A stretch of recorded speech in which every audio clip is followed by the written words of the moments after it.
À Munich, il y a souvent de la neige en hiver. Mais le marché continue à tourner presque comme si de rien n'était. L'installation du dernier stand date de 2016. Fort d'un concept original, Josef Obermeier a réussi à s'imposer face à 150 autres candidats. Il est maître chocolatier. Bonjour, Bonjour. vous désirez? Qu'est-ce qui te tenterait? Fondue ou brochette de fruits? À moins que vous n'ayez autre chose à nous conseiller? Je vous conseille la fondue au chocolat. Des fruits frais nappés de chocolat liquide. Merci.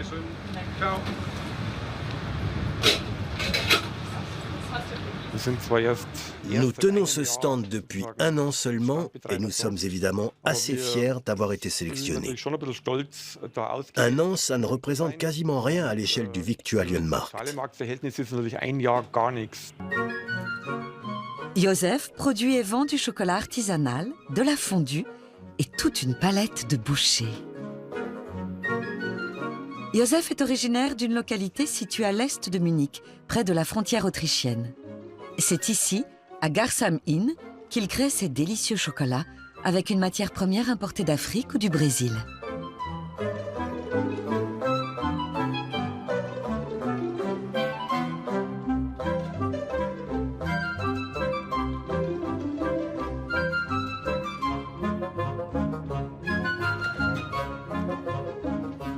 Il utilise du chocolat à napper haut de gamme, qui contient plus de cacao et de beurre de cacao que le chocolat à cuire traditionnel.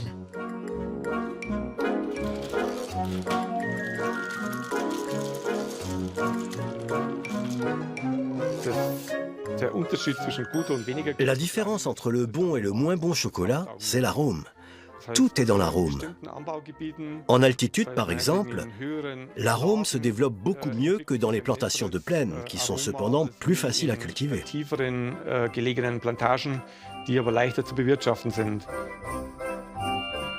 Ce chocolat fond facilement, il est bien brillant et se brise plus aisément. Le chocolat fondu est versé dans des moules où il durcit en 1 minute. On obtient ainsi des petits godets en chocolat. La fenêtre de tir est assez restreinte. Le chocolat doit être travaillé entre 29 et 32 degrés. Cela fait seulement 3 petits degrés. Cela implique donc des vérifications constantes, du doigté et une bonne dose d'expérience.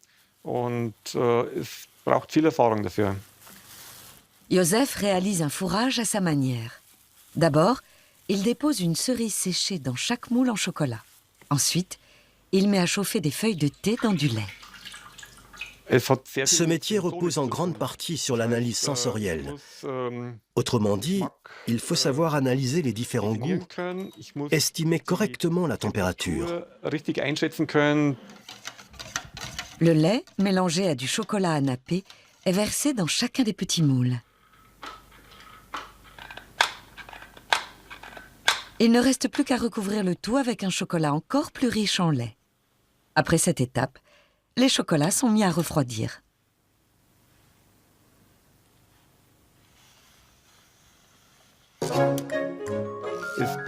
La fabrication du chocolat nécessite beaucoup d'expérience. Ça ne s'apprend pas du jour au lendemain. Il faut des années pour acquérir ce savoir-faire. Il s'agit de la plus haute marche dans notre branche.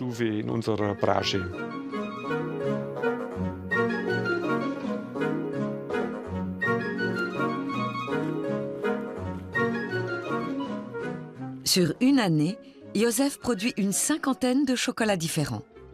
Ils ont beaucoup de succès, notamment pendant les fêtes.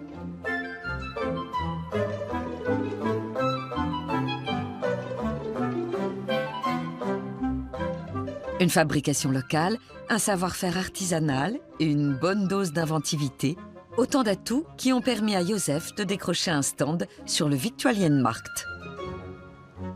À Munich, notre chocolatier est un peu à l'étroit.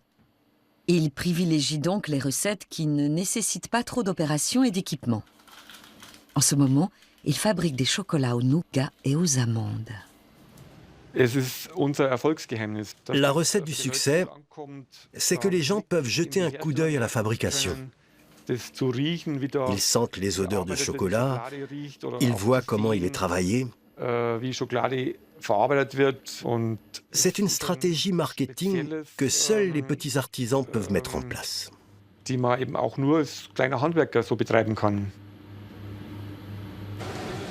Vous désirez?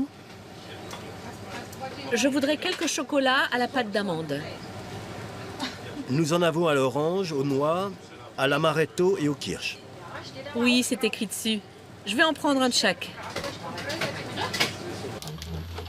Un cassis? Et puis un de ces coquillages. Très bien. Ok. Ce sera tout? Oui. Avec sa petite fabrique de chocolats artisanaux, Joseph est venu combler un vide sur le Viktualienmarkt.